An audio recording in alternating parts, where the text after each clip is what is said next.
لوگوں، بندگی اختیار کرو اپنے اس رب کی جو تمہارا اور تم سے پہلے جو لوگ گزرے ہیں ان سب کا خالق ہے۔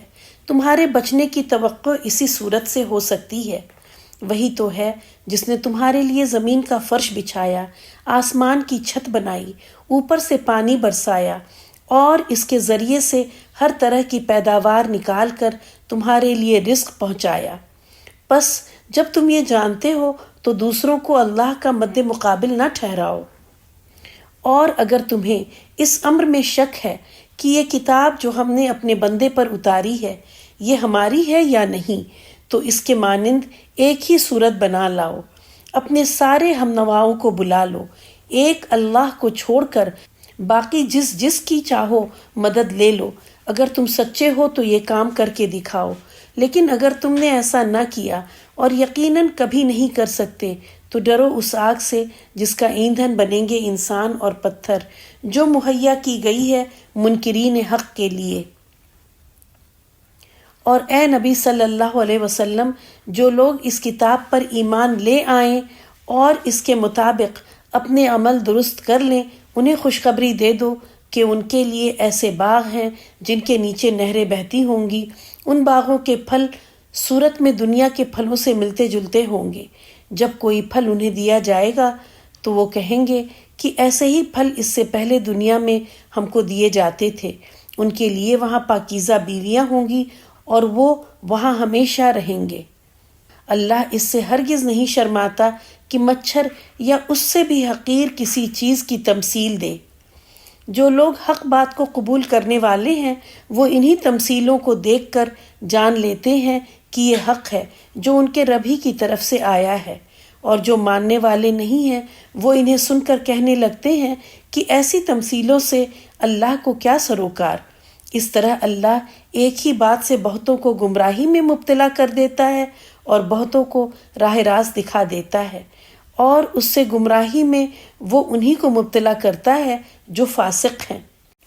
اللہ کے عہد کو مضبوط باندھ لینے کے بعد توڑ دیتے ہیں۔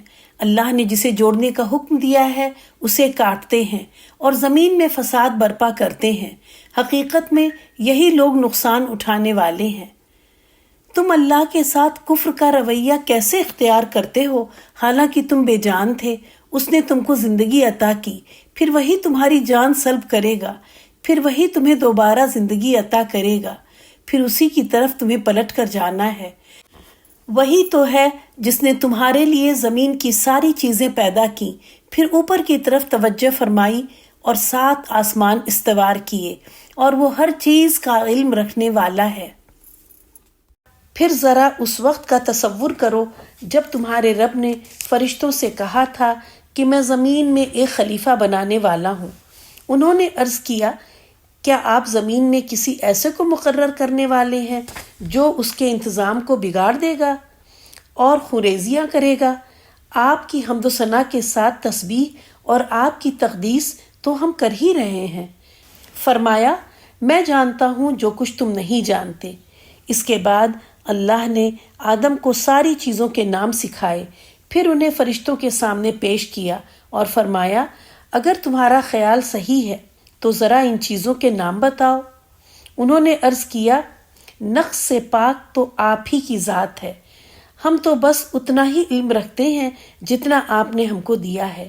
حقیقت میں سب کچھ جاننے اور سمجھنے والا آپ کے سوا کوئی نہیں۔ پھر اللہ نے آدم سے کہا، تم انہیں ان چیزوں کے نام بتاؤ۔ جب اس نے ان کو ان سب کے نام بتا دیے تو اللہ نے فرمایا، میں نے تم سے کہا نہ تھا کہ میں آسمانوں اور زمین کی وہ ساری حقیقتیں جانتا ہوں جو تم سے مخفی ہیں۔ جو کچھ تم ظاہر کرتے ہو وہ بھی مجھے معلوم ہے، اور جو کچھ تم چھپاتے ہو اسے بھی میں جانتا ہوں۔ پھر جب ہم نے فرشتوں کو حکم دیا کہ آدم کے آگے جھک جاؤ تو سب جھک گئے، مگر ابلیس نے انکار کیا۔ وہ اپنی بڑائی کے گھمنڈ میں پڑ گیا اور نافرمانوں میں شامل ہو گیا۔ پھر ہم نے آدم سے کہا کہ تم اور تمہاری بیوی دونوں جنت میں رہو اور یہاں بفراغت جو چاہو کھاؤ، مگر اس درخت کا رخ نہ کرنا ورنہ ظالموں میں شمار ہوگے۔ آخر کار شیطان نے ان دونوں کو اس درخت کی ترغیب دے کر ہمارے حکم کی پیروی سے ہٹا دیا اور انہیں اس حالت سے نکلوا کر چھوڑا جس میں وہ تھے۔ ہم نے حکم دیا کہ اب تم سب یہاں سے اتر جاؤ، تم ایک دوسرے کے دشمن ہو اور تمہیں ایک خاص وقت تک زمین پر ٹھہرنا اور وہیں گزر بسر کرنا ہے۔ اس وقت آدم نے اپنے رب سے چند کلمات سیکھ کر توبہ کی، جس کو اس کے رب نے قبول کر لیا، کیونکہ وہ بڑا معاف کرنے والا اور رحم کرنے والا ہے۔ ہم نے کہا کہ تم سب یہاں سے اتر جاؤ، پھر جو میری طرف سے کوئی ہدایت تمہارے پاس پہنچے تو جو لوگ میری اس ہدایت کی پیروی کریں گے ان کے لیے کسی خوف و رنج کا موقع نہ ہوگا، اور جو اس کو قبول کرنے سے انکار کریں گے اور ہماری آیات کو جھٹلائیں گے وہ آگ میں جانے والے ہیں جہاں وہ ہمیشہ رہیں گے۔